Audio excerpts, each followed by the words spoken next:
আজানের জবাব না দিলে কি গুনাহ হয়? নামাজ পড়ার সময় একই রুমে মোবাইলে অন্য কেউ যদি গান শুনে তাহলে কি আমার নামাজ হবে? নিয়মিত দুঃস্বপ্ন দেখি করণীয় কি? মাসিক অবস্থায় মেয়েরা কি আজানের জবাব দিতে পারবে? বাথরুমে কি ওযু করা যাবে? আমি টয়লেটে গেলে যতই চেষ্টা করি গায়ে পেশাবের ছিটা পড়ে, আমার কি কাপড়ে নামাজ হবে বা শরীর নাপাক হবে? আমি নতুন বাড়ি করেছি, এখন নতুন বাড়িতে উঠতে কি মিলাদ দিতে হবে? আমি কলেজে পড়ি, কলেজে যাওয়া আসার জন্য আমাকে গাড়ি ব্যবহার করতে হয়। গাড়িতে উঠলে দেখা গেছে যে অনেক সময় পুরুষ পাশে বসে, বিশেষ করে সিএনজি, অটো। গাড়ি ব্রেক বা আঁকাবাঁকার কারণে ওই পুরুষের সাথে আমার টাচ লাগে, যেটা আমার অনিচ্ছা ঘটে, তাহলে কি আমার গুনাহ হবে? মেয়েদের নেল পলিশ দেওয়া জায়েজ না, কিন্তু পিরিয়ড চলাকালীন সময়ে কি নেল পলিশ নখে দেওয়া যাবে? মুখে ক্রিম দিয়ে নামাজ পড়লে নামাজ হবে কি? চলে যাচ্ছি তাহলে আমরা প্রশ্নোত্তরের ধারাবাহিকতা। এমনি সাইফুল ইসলাম সুলতান আপনি লিখেছেন, বাথরুমে কি ওযু করা যাবে? বাথরুমে ওযু করা যাবে, তবে সেখানে বিসমিল্লাহ মুখে উচ্চারণ করবেন না, মনে মনে বলবেন। আর যদি বাথরুমের বাইরে, টয়লেটের বাইরে যদি আপনার ওযু করার ব্যবস্থা থাকে, সেটা সবচেয়ে উত্তম এবং ভালো।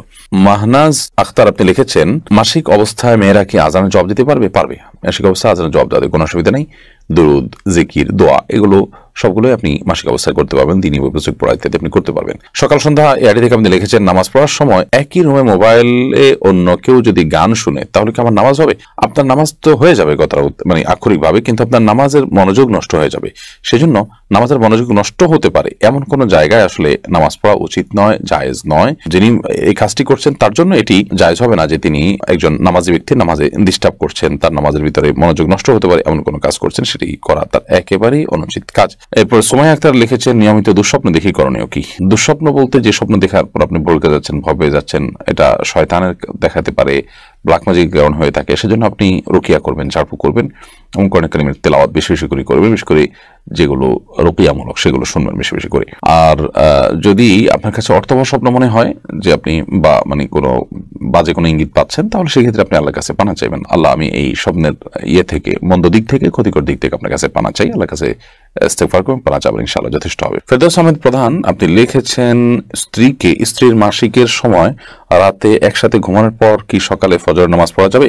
কারণ সাথে থাকতে গেলে স্ত্রীর সাথে বডির টাচ লাগবেই। স্ত্রীর সাথে বডির টাচ লাগলে কোনো অসুবিধা নেই। মাসিক অবস্থায় আপনার স্ত্রীর সাথে আপনার বডির টাচ লাগলে যে আপনি নাপাক হয়ে যাবেন এবং আপনার গোসল ফরজ হবে, ব্যাপারটা কিন্তু সেরকম নয়। অতএব সেটি ভিন্ন বিষয় যে আপনি যথাসম্ভব নিজেকে নাপাক লাগার সম্ভাবনা থাকে, তাহলে সেক্ষেত্রে সেখান থেকে বেঁচে থাকবেন, বাট একসাথে শোয়াতে কোনো অসুবিধা নেই। জান্নাতুল ফেরদৌস আপনি লিখেছেন, আমি কলেজে পড়ি, কলেজে যাওয়া আসার জন্য আমাকে গাড়ি ব্যবহার করতে হয়। গাড়িতে উঠলে দেখা গেছে যে অনেক সময় পুরুষ পাশে বসে, বিশেষ করে সিএনজি, অটো। গাড়ি ব্রেক বা আঁকাবাঁকার কারণে ওই পুরুষের সাথে আমার টাচ লাগে, যেটা আমার অনিচ্ছা ঘটে, তাহলে কি আমার গুনাহ হবে? এখন করণীয়, প্রথমত এ ধরনের পুরুষের সাথে একজন পরনারী পাশাপাশি না বসা উচিত।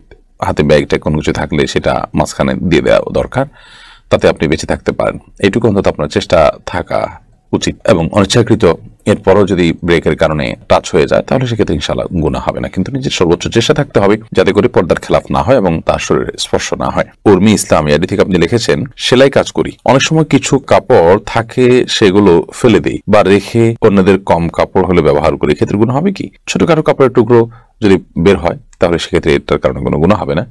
আর যদি উল্লেখযোগ্য কাপড়ের টুকরো বের হয়, যেটা সাধারণত যিনি বানাতে দিয়েছেন তার দাবি থাকতে পারে, তাহলে সেক্ষেত্রে এটা তাকে ফেরত দিতে হবে, অথবা রাখতে হলে তাকে বলতে হবে যে টুকরো এটা আছে, এটা আপনি নেবেন কিনা। তিনি নিতে চাইলে তাকে দিয়ে দিতে হবে, আর না নিতে চাইলে এটা রেখে দিতে হবে। আখানজি আইডি থেকে আপনি লিখেছেন, সন্তান যদি বাবাকে জিজ্ঞেস না করে তার পকেট থেকে টাকা নেয়, তাহলে এটা কি শরীয়ত সম্মত হবে? সন্তান যদি বাবাকে জিজ্ঞেস না করে তার পকেট থেকে টাকা পয়সা নেয়, সেটা দেখতে হবে যে কোন পর্যায়ের।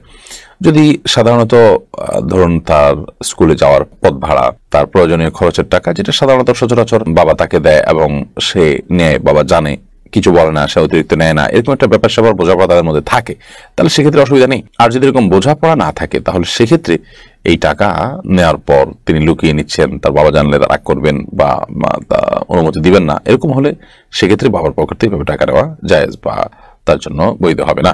জান্নাতুল মাহমুদ লিখেছেন, মেয়েদের নেল পলিশ দেওয়া জায়েজ না, কিন্তু পিরিয়ড চলাকালীন সময় কি নেল পলিশ নখে দেওয়া যাবে? মেয়েদের নেল পলিশ যদি দেয়, তাহলে সেক্ষেত্রে ওযু করতে অসুবিধা হয়, গোসল করলে গোসল হবে না, সেজন্য এটা নাজায়েজ। কিন্তু পিরিয়ড চলাকালীন সময় তো আর ওযু আর গোসলের ব্যাপার নেই, অতএব এই সময়টাতে নামাজের ব্যাপার যেহেতু এই সময়টা তিনি চাইলে দিতে পারেন নেল পলিশ, কোনো অসুবিধা নেই। এমডি ইমরান আলী আপনি লিখেছেন, শিশুদের খাবার খাওয়ানোর সময় কার্টুন দেখানো যাবে কিনা? খাবার খাওয়ানোর সময় যদি আপনি কার্টুন দেখান, কার্টুনগুলোতে ম্যাক্সিমামই আজকাল মিউজিক থাকে। এই যে মিউজিক থাকে, সেজন্য কিন্তু এই ধরনের কার্টুন দেখা বাচ্চাদেরকে দেখানো জায়েজ নয়, গুনাহের কথা। কারণ আপনি সেখানে মিউজিকের যে গুনাহ হারাম সেটিতে লিপ্ত হয়ে যাচ্ছেন, বিধায় সেটি জায়েজ নয়। এবং এর কুপ্রভাব বাচ্চাদের উপরে পড়ে, মনস্তাত্ত্বিকভাবে বাচ্চারা দিন বিমুখ হয় এবং ফাসিকি মানসিকতা তাদের মধ্যে তৈরি হয়, ইত্যাদি নানা কারণে এরকমটি করা জায়েজ নয়। আর যদি সেখানে মিউজিক না থাকে কিংবা সাউন্ড বন্ধ করে নেন, সেখানে অশ্লীল কোনো কিছু না থাকে, তাহলে এটা নাজায়েজ বা হারাম হবে না, বাট সন্তানের জন্য চোখের ক্ষতি, ব্রেনের ক্ষতি নানা দিক থেকে, সেজন্য এটি না করা উত্তম এবং ভালো। ফারজানা ফারজু এডি থেকে দেখেছেন, আমি টয়লেটে গেলে যতই চেষ্টা করি গায়ে পেশাবের ছিটা পড়ে, আমার কি কাপড়ে নামাজ হবে বা শরীর নাপাক হবে? যদি আপনার টয়লেটে গায়ে পেশাবের ছিটা আসে, সেই ছিটাগুলো যদি ওই যে শুয়ের আগায় যতটুকু পানি পড়ে এই টাইপের ছিটা, তাহলে সেক্ষেত্রে আপনার এর কারণে কোনো চিন্তা করার কোনো কারণে, এর কারণে আপনার শরীর বা কাপড়ে লাগলে সেটা নাপাক হবে না, কারণ এটি মানুষের সাধ্যের বাইরে এটুকু থেকে বেঁচে থাকা। তবে আপনি যদি দাঁড়িয়ে পেশাব করেন, তাহলে সেক্ষেত্রে এই ধরনের ছিটা পড়ার সম্ভাবনা বেশি থাকবে। বসে পেশাব করলে এটা সম্ভাবনা কম থাকবে। সতর্ক থাকবেন সর্বোচ্চ, কারণ কবর আযাবের অন্যতম কারণ হলো পেশাব থেকে পবিত্র ভালো করে না হওয়া। আল্লাহ আমাদেরকে মাফ করুন। আর যদি আপনি শত চেষ্টা করার পরও পারেন না, লেগে যায় 2-1 ফোঁটা, তাতে কোনো অসুবিধা নেই ইনশাআল্লাহ। সেরিন আক্তার লিখেছেন, মুখে ক্রিম দিয়ে নামাজ পড়লে নামাজ হবে কি? মুখে ক্রিম দিয়ে নামাজ পড়লে নামাজ হয়ে যাবে, কোনো অসুবিধা নেই। ক্রিম, লোশন বা কোনো প্রকার ওয়েল ইত্যাদি পাক পবিত্র যদি হয়, তাহলে সেক্ষেত্রে ব্যবহার করলে নামাজের কোনো ক্ষতি হবে না ইনশাআল্লাহ। তার রেবেকা সুলতানা রেবেকা আপনি এডি থেকে লিখেছেন, ব্যাংকে টাকা রাখার 5 বছর পর সুদ হয়, এরপর আসল টাকাগুলো কি হালাল টাকা হিসাবে গণ্য হবে নাকি হারামে পরিণত হবে? না, মূল টাকা কখনোই আপনার জন্য হারাম হবে না। মূল টাকা যেটা আপনি রেখেছেন সেটা আপনার জন্য সর্বদাই হালাল হবে। অতিরিক্ত সুদ গ্রহণটা আপনার জন্য হারাম হবে। যদি বাই ডিফল্ট সেটা আপনার কাছে চলে আসে, তাহলে সেক্ষেত্রে সেটা সওয়াবের নিয়ত করা ছাড়া কোনো গরিবকে দান করে দিবেন। আজিজুর রহমান আপনি লিখেছেন, আমি নতুন বাড়ি করেছি, এখন নতুন বাড়িতে উঠতে কি মিলাদ দিতে হবে? আপনি নতুন বাড়ি তৈরি করেছেন, বিসমিল্লাহ বলে আল্লাহর নাম নিয়ে আপনি সেখানে বসবাস শুরু করবেন এবং এই বাড়িতে আল্লাহর ইবাদতবন্দি করবেন, কোরআন তেলাওয়াত করবেন, দোয়া দরুদ পড়বেন এবং কোনো গুনাহের কাজ করবেন না, এটা আপনার দায়িত্ব বা শেষ। এর বাইরে নতুন বাড়িতে উঠতে হলে মিলাদ দিতে হবে এরকম কোনো কথা কোরআন হাদিসে কোথাও বলা হয়নি, বিধায় নতুন বাড়িতে উঠলে সবাইকে দাওয়াত দিয়ে মিলাদের অনুষ্ঠান করা কোরআন হাদিস কর্তৃক নির্দিষ্ট কোনো কাজ নয়।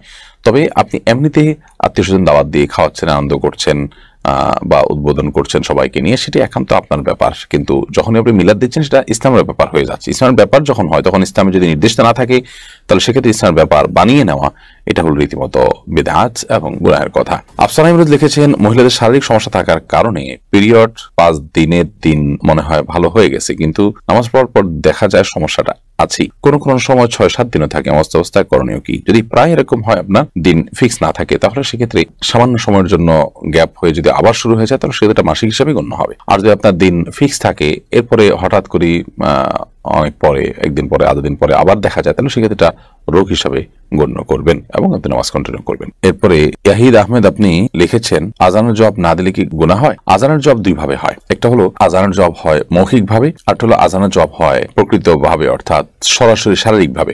মৌখিক ভাবে আজানের জবাব হলো মুয়াজ্জিন যা বলেছেন তার সাথে বলা, এই বলাটা মুস্তাহাব, এটি না দিলে কোনো গুনাহ হবে না। কিন্তু আজানের জবাব যেটা শারীরিকভাবে দিতে হয়, ধরুন মুয়াজ্জিন সাহেব আজান দিলেন, দেওয়ার পরে শারীরিকভাবে জবাব দেওয়া মানে হলো আপনি সে আজানের জবাব দিয়ে মসজিদে যাবেন এবং হাজির হবেন। তো সেই কাজটা যদি আপনি না করেন, মসজিদে উপস্থিত না হন, তাহলে সেক্ষেত্রে আপনি গুনাহগার হলেন পুরুষ হয়ে থাকলে। তাহলে সেক্ষেত্রে আজানের এই জবাব দেওয়াটা, অর্থাৎ শারীরিকভাবে উপস্থিত হয়ে যে জবাবটা, সেই জবাব দেওয়াটা আমাদের জন্য আবশ্যক। সেটা না করলে আমরা গুনাহগার হয়ে যাব। আদারওয়াইজ আপনার শুধু মৌখিক জবাব যেটা, সেটা আপনি না দিলে কোনো গুনাহগার হবেন না।